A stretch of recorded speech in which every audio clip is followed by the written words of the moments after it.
Hey guys, welcome back. Thanks for joining me again. Today's episode is going to be about what's easier for us as parents is not always easier for our kids. And what I mean by that is if you say have a lot of things to do, having a personal business, working overnights, working alternate shifts with my wife, taking care of our in-laws, and always constantly having some rotational schedules to deal with and some craziness going on, our time is very limited. And we oftentimes find it easy, not us personally, I'm just saying in general, like we often find things easier when we're stressed out and having issues, finding time for everything.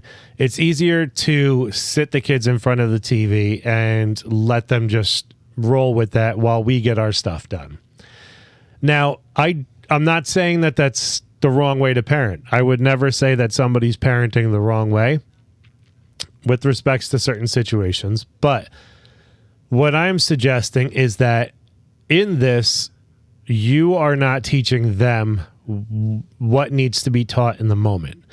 And let me just be clearer on this, hopefully, because it's kind of a difficult thing to talk about. Everybody has their own ideas about what needs to be done and how to go about parenting, and that's fine. I'm not here to object with that. This is just my perspective on it. What I do is I try to provide the most educational entertainment that I can possibly provide my kids, instead of just sitting them in front of a TV and letting them roll with whatever is going on.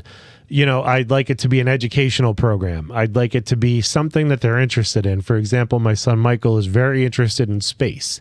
And he's 5 years old. He's memorized all the planets. He memorized all the dwarf planets. He's almost about to start learning like all the names of the stars, for God's sakes. Like, this kid's brilliant. So, my point is that I try to provide him with more opportunities to learn, to use his imagination. There are some days I don't allow the TV to go on. There are some days it's listening to music, and there are some days it's picking up a book or playing with toys or something that's going to stimulate their imagination. Thankfully, my kids are very into like drawing and coloring and Play-Doh and all that good stuff. So that's great stuff, obviously. The sun's coming out, so it's more outside time. Yay!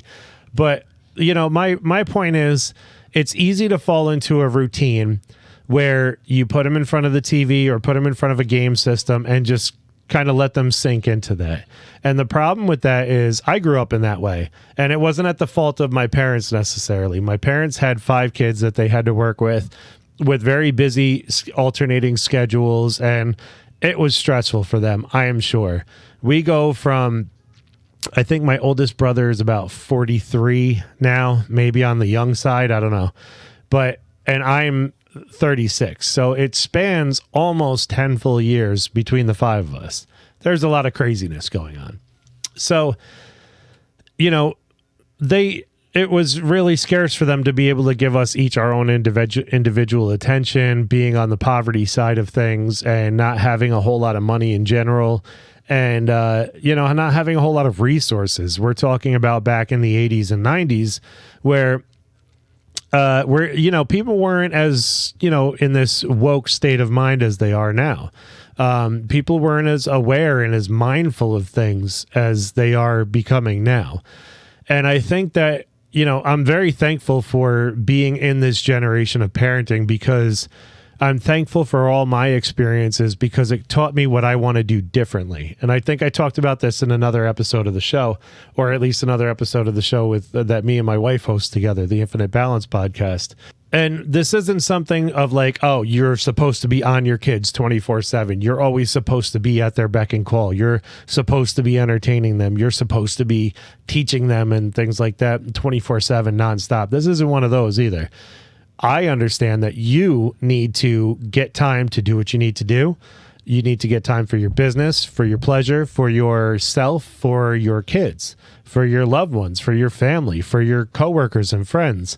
You need time for everything, and I understand that. And there is a way to do it. And I think where that starts is introducing your kids to the idea that I am unavailable at this point in time right now.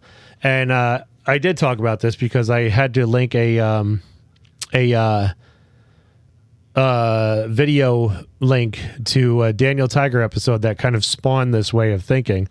And it was teaching kids that sometimes your parents can't be around. And like, even if they're in an office, and, it was kind of like a quarantine-y episode, teaching kids that, listen, your parents have to work, and there's certain times when we can attend to you and when we can't.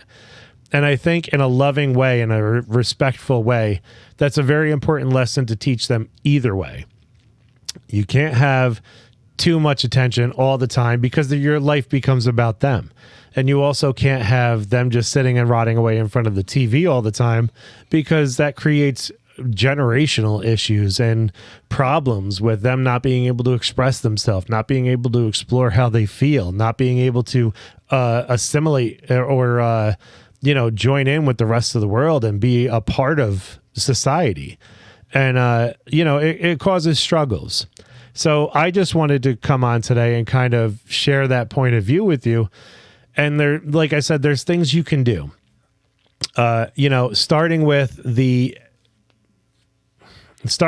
ever so uncomfortable, like the initial fight, I call it, because there's a point in time where it's going to be just an issue for a little while. But if you stick to your guns and you lay down the groundwork and you put your foot down, it will become less painful as time goes on. And that it starts with, hey, I can't do this right now. You got to go do it, whatever you got to do. You got to go play. You got to go do this, whatever, and it's a process depending on your situation, depending on who you are and who your kids are. So it's not like definitive steps that I can give for you personally right this second, because I may be talking to millions of you at a time or nobody. So everybody's different. All your situations are not the same.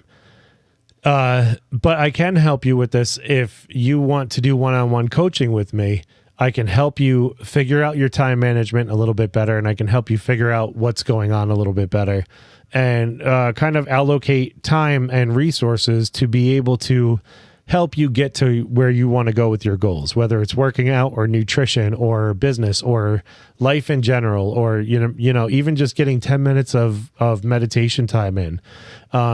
It makes a huge difference, especially when you put yourself first over everything else. And I don't mean to neglect or ignore. I mean to put your needs first so that you can put their needs second.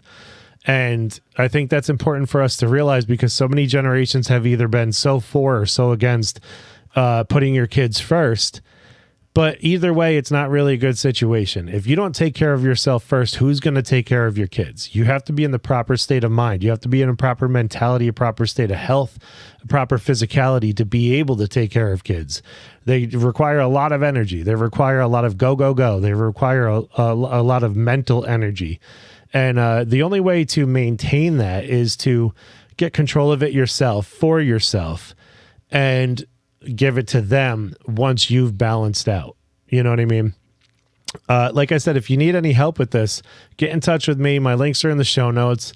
I can give you some pointers based on your personal situation, and, we can go from there. But, it's important, guys. They are our next generation. They are the next generation of people to run this world. And the state of things now, we need some help. They need some help. So let's start doing it the proper way now. Let's start giving them the tools to be able to be with themselves by themselves, to be able to use their imaginations, to be able to express themselves, to be able to live life like kids were supposed to live life, and not just be shells in a corner. Until next time, guys, have a good one.